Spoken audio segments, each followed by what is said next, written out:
Marta Suherman. Hari ini kembali ke sesi Q&A dan saya akan menjawab satu buah email yang sudah masuk ke dalam inbox saya.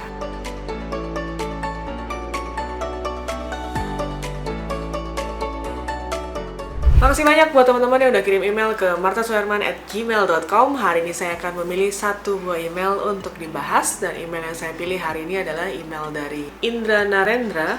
Alamat emailnya adalah danilindraprasetyadi@gmail.com. Hai Kak Marta, saya newbie di dunia fotografi. Mau tanya Kak, apakah kalau kita memotret dengan tripod atau monopod itu disetting stabilizer di kamera, IBIS atau VR, apakah kita perlu mematikan atau meng-off-kan? Karena saya pahami itu fitur peredam getaran semisal pakai di foto bergerak atau sport misalnya. Karena saya pernah mencoba lensa 70-200 hasilnya misfokus. Apakah dari settingannya atau efek dari fitur tadi? Mohon pencerahannya. Terima kasih, salam dari Solo. Dan sebelum masuk ke pembahasan kali ini, saya ingin mengucapkan makasih banyak buat teman-teman yang selalu support channel ini, yang sudah subscribe, dan buat teman-teman yang mungkin belum subscribe dan baru aja ketemu channel ini, jangan lupa di subscribe sekarang karena setiap minggu saya membahas seputar fotografi. Dan juga buat teman-teman yang menanyakan apakah saya ada jasa fotografi, videografi, ataupun social media management, teman-teman bisa langsung kontak ke nomor di bawah ini, nanti akan dibantu oleh administrasi saya. Demikian juga buat teman-teman yang menanyakan apakah saya ada kelas fotografi ataupun ingin memanggil saya sebagai narasumber untuk kebutuhan kampus, perusahaan, ataupun komunitas, langsung kontak ke nomor tersebut. Dan sesuai yang dikirimkan oleh Indra, hari ini pembahasan kita akan membahas mengenai IBIS atau VR. IBIS sendiri sebenarnya singkatan dari In Body Image Stabilization atau VR, yang dikenal juga sebagai Vibration Reduction. Nah, ini biasanya istilah yang berbeda-beda tergantung produsen dari kamera masing-masing. Intinya mereka itu mengurangi getaran pada saat kita mengambil sebuah gambar. Nah, IBIS sendiri tuh biasanya pada body kamera, ada lagi yang dikenal juga sebagai Image Stabilization yang biasanya untuk mereduce getaran pada saat kita menggunakan sebuah lensa. Masing-masing ini sendiri, lensa ataupun body, mereka memiliki satu feature biasanya yang disebut dengan Image Stabilization. Jadi kalau teman-teman di sini seorang fotografer pasti tahu banget kondisi-kondisi di lapangan yang kadang-kadang nggak ideal untuk pasang tripod gitu ya, dan biasanya kita dibutuhkan untuk melakukan pemotretan secara handheld ya, dimana kamera itu dipegang di tangan, dan biasanya kita butuh gerakan-gerakan yang cepat gitu, harus di tilt vertikal atau horizontal, atau kita harus bawa ke low angle sekali atau high angle. Nah, jadi memang handheld itu jauh lebih fleksibel sebenarnya, tapi resikonya memang gampang shake, karena shake itu bisa disebabkan karena gerakan tangan, kemudian juga settingan kamera yang mungkin shutter speednya juga kurang. Nah, itu zaman sekarang kamera-kamera tuh udah canggih banget, makanya mereka menciptakan yang namanya IBIS itu sendiri. Jadi mereka bikin satu image stabilization supaya pada saat kita melakukan pemotretan secara handheld itu gambarnya lebih nggak gampang shake. Jadi kalau zaman dulu mungkin satu buah pemotretan kita butuh shutter speed yang mungkin sekitar 1/125 detik. Kalau teman-teman ngerasa ini zaman sekarang kita memotret dengan 1/30 pun kadang-kadang fotonya masih tajam-tajam aja. Nah, itu terbantu karena ada image stabilization tersebut. Nah, mungkin pertanyaannya buat teman-teman sekalian, apakah semua kamera itu memiliki fasilitas IBIS sendiri?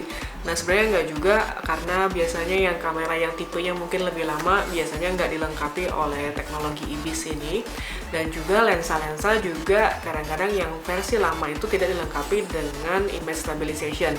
Kalau di lensa kadang disebutnya sebagai optic image stabilization, atau kadang-kadang beberapa lensa disebut juga dengan VR atau dikenal juga sebagai vibration reduction. Kita harus melihat juga pada saat kita memilih sebuah kamera apakah difasilitasi dengan teknologi tersebut atau tidak. Pastinya akan membantu kamu pada saat kamu melakukan pemotretan handheld. Nah, di sini apa sih bedanya kalau kita memiliki body yang ada IBIS-nya dengan nggak ada IBIS-nya, terus kemudian lensanya ada optic image stabilization-nya. Kalau kita motret dengan focal length yang cukup pendek, biasanya dengan menggunakan body yang memiliki IBIS saja itu sudah cukup. Tapi kalau teman-teman di sini misalnya memotret dengan lensa tele yang panjang banget, nah teman-teman juga membutuhkan lensa yang memiliki fasilitas VR atau optic stabilization tersebut. Karena lensa yang lebih panjang pastinya akan memiliki vibration yang lebih tinggi. Dan kemudian untuk pertanyaannya Indra nih, kalau tadi dibahas bahwa dia menggunakan tripod kemudian kameranya ada fasilitas teknologi IBIS-nya itu sendiri, dan selain itu juga di sini kita menggunakan lensa 70-200 ya. Itu pastinya akan membutuhkan lensa yang memiliki fasilitas VR atau IS atau Optical Image Stabilization, apapun istilahnya itu ya.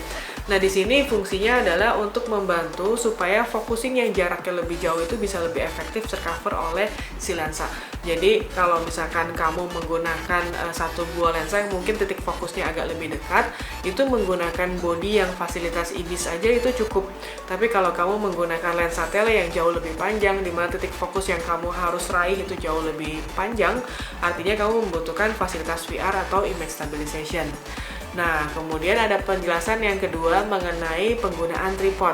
Saya akan coba jelaskan, mudah-mudahan bisa mencerahkan permasalahan yang dihadapi oleh Indra. Mungkin teman-teman pernah mendengar yang namanya sensor shifting, di mana sederhananya ini adalah sebuah mekanisme yang terjadi dalam sasis kamera yang secara fisik menggerakkan sensor sebagian kecil untuk mengkompensasi goncangan atau gerakan pada kamera. IBIS atau In-Body Image Stabilization bekerja dengan menggerakkan sensor di dalam kamera kamu untuk mengkompensasi gerakan kamera.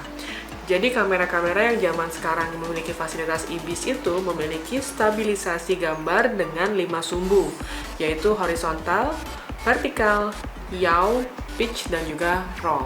Dan di sini kalau teman-teman memiliki kamera dengan teknologi IBIS ini sendiri, teman-teman sebenarnya sudah tidak membutuhkan gimbal lagi ya. Jadi kamera kamu itu udah memiliki image stabilization yang sudah sangat cukup. Tapi di sini ada satu poin minusnya, kalau teman-teman menyalahkan terus fasilitas IBIS-nya itu sendiri, efeknya adalah baterai kamu bisa cepat habis. Nah, selain itu juga kalau teman-teman menanyakan seberapa canggihnya sih, seberapa jauhnya dia bisa mereduce gitu ya, mereduce shake atau goncangan itu, katanya sih bisa sampai sekitar 8 stop dari settingan kamera kamu. Jadi kalau teman-teman di sini mungkin yang motret masih pakai tripod gitu ya. Nah, zaman sekarang teknologi ini membantu banget sehingga kamu bisa melakukan pemotretan handheld walaupun mungkin shutter speed kamu relatif cukup rendah. Nah, jadi buat teman-teman yang belum berkenalan dengan apa itu IBIS atau In-Body Image Stabilization atau disebut juga dengan VR atau Vibration Reduction, ada satu lagi istilahnya adalah OIS. OIS adalah Optical Image Stabilization, di mana image stabilization ini adalah pada lensa kamera kamu. Nah, kemudian sama yang tadi dipertanyakan oleh Indra, apakah kita wajib mematikan pada saat kita menggunakan tripod? Jawabannya adalah iya.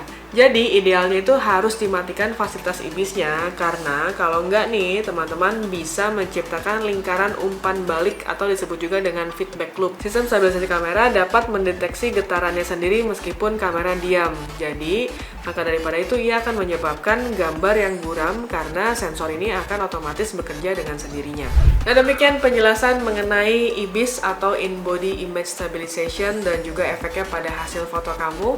Mudah-mudahan bisa mencerahkan masalah-masalah yang kamu hadapi, dan juga buat teman-teman yang mungkin ada permasalahan lainnya bisa tuliskan di kolom komentar atau teman-teman bisa langsung email ke martasuherman@gmail.com. Siapa tahu email kamu yang akan saya bahas di video saya berikutnya. So, thank you for watching. Jangan lupa like, comment, subscribe, dan juga share. Bye!